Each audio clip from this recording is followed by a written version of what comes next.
کوئی ایسا عمل بتائیے جو یقین اور ایمان کو بڑھا کر ہمیشہ کے لیے ہماری زندگی میں انقلاب پیدا کر دے اور ہمیں لگے کہ کرنے کا کام تو یہ ہے۔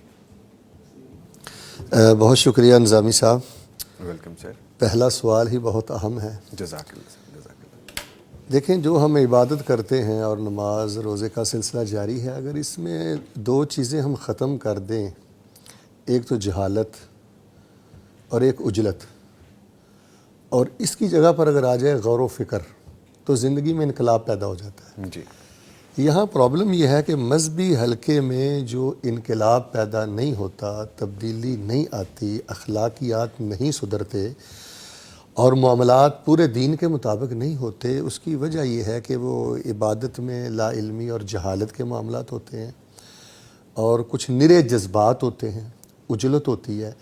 اس کی وجہ سے زندگی میں انقلاب پیدا نہیں ہوتا۔ آپ اگر دنیوی اعتبار سے بھی دیکھیں تو اگر آپ سائنس دانوں کی ایجادات پر تو غور کرتے ہیں کہ کمال انقلاب پیدا کر دیا، ٹیکنالوجی، ترقی، ایجادات، انسان حیران ہے، وہ نتیجہ غور و فکر کا ہے۔ نظامی صاحب، اگر غور و فکر کوئی کافر بھی کرے تو اللہ اس کا بھی حق نہیں رکھتا۔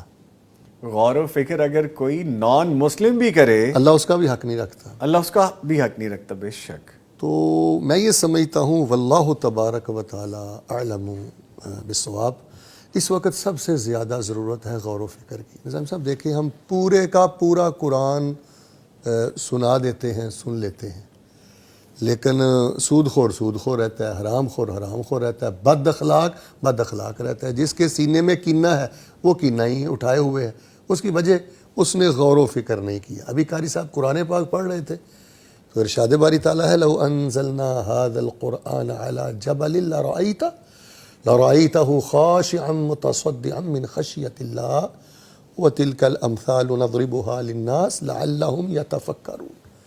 اے میرے حبیب، اگر ہم اس قرآن پاک کو کسی پہاڑ پر اتارتے تو آپ دیکھتے کہ اللہ کی خشیت کی وجہ سے وہ پہاڑ بھی پست ہو جاتا اور ریزہ ریزہ ہو کر وہ گر جاتا۔ اور یہ مثالیں ہم اس لیے بیان کرتے ہیں، نظامی صاحب توجہ آپ کے ساتھ سامعین کی، اس لیے بیان کرتے ہیں کہ انسانوں تم بھی غور کرو۔ سارے رمضان میں پوری تراویح پڑھ لی، قرآن آپ لوگوں نے پڑھ لیا، تم اندر سے کیوں نہیں پھٹے؟ تم نے اپنے وہ جو میں کے جذبات ہیں ان پہ چھرا کیوں نہیں پھیرا؟ تم میں تواضع کیوں نہیں آئی؟ تم میں پستی کیوں نہیں آئی؟